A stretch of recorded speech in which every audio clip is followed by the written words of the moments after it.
all this traditional stuff. Genevieve Nnaji is one of Africa's most successful actresses. An established star, she has also tried her hand at music, modeling and design.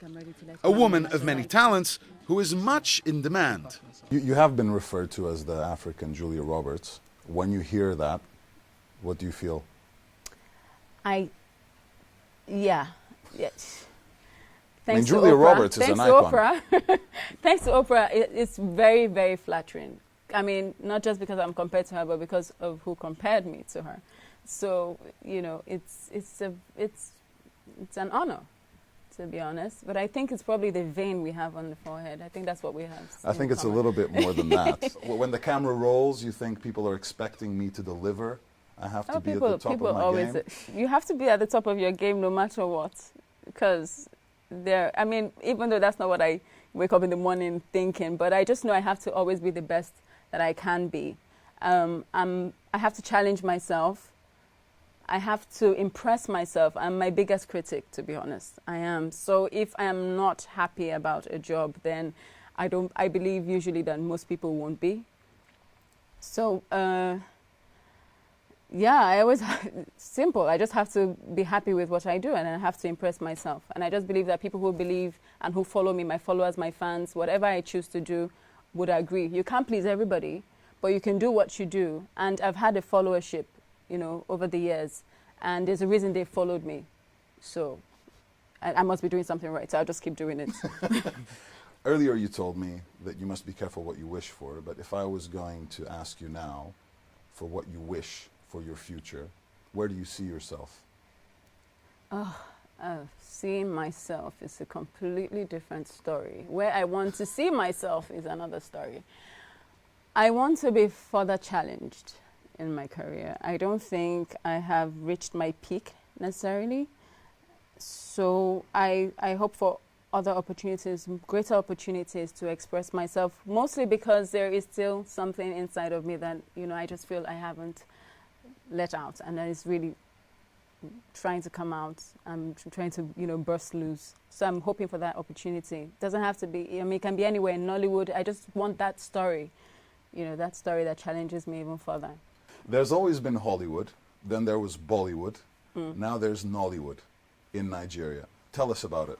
What makes Nollywood special? How would you describe it? There's only one description for me when Nollywood is concerned. An industry that started with stories for the people, by the people. We'll tell true life stories if we had any, but mostly in a small scale form, drama. So our movies are very drama, you know, related and orientated. So having to have an industry come out of that, something that small, something we started out really small, was overwhelming and unexpected. And basically what we've been doing so far, like I said, the last time is playing catch up, and we're trying to adjust and, you know, readjust wherever it is we've made a mistake, wherever we overlooked. You know, we could have done things differently had we known we were going to go, you know, blow up and be this big and, you know, be compared to Hollywood and Bollywood. So Nollywood came out of the blue, just people enjoying making movies and acting movies. But why do you think this happened in Nigeria? Because it could have occurred in any other African country. Yeah, but it didn't. We did it. What do you think makes Nigeria special in that way? Do you think it's the characteristic of the people? Do you think it was an economic boom as well? No, I think it was just a bunch of creative people that we had back in the day. You know, we had the likes of Amaka Igwe, we had the likes of Tade Ogido, people who were very passionate about theatre. Theatre has been in Nigeria for a very long time. I mean, we used to have cinemas, to be honest, but all that died down. But, you know, the creative part of it didn't necessarily. And there are people who have the talent and the gift to want to do movies. So luckily, those people didn't die with the cinemas. And they've been there doing their thing, you know, very quietly at the background until they tried it on, you know, on TV and, no, on video and on VHS then. And it was a big hit. It was actually in different languages. It started with an Igbo movie. There were quite a number of them, and they were pretty successful. So it's amazing that people actually have been looking for some way to entertain themselves outside sports and the news. No offense. I won't start talking about the Super Eagles, although I know how big they are in Nigeria and how passionate that country is for football. So what advice would you give to an aspiring African actor or actress who is taking his or her first steps in the industry? Always know what you want. It's very important you know what you want. It's very important you are true to yourself and what you stand for.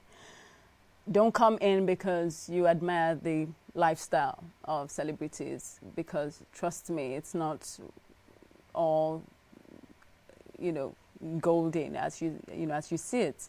So you have to be there for the right reasons, in my own opinion, because that's the only time you enjoy what you do. That's the only time you feel like you're not working. Do what you love doing, and you never work a day in your life. They say that. So you had better be there for the right reasons. Any other reason, you would probably suffer the consequence, and it probably won't last.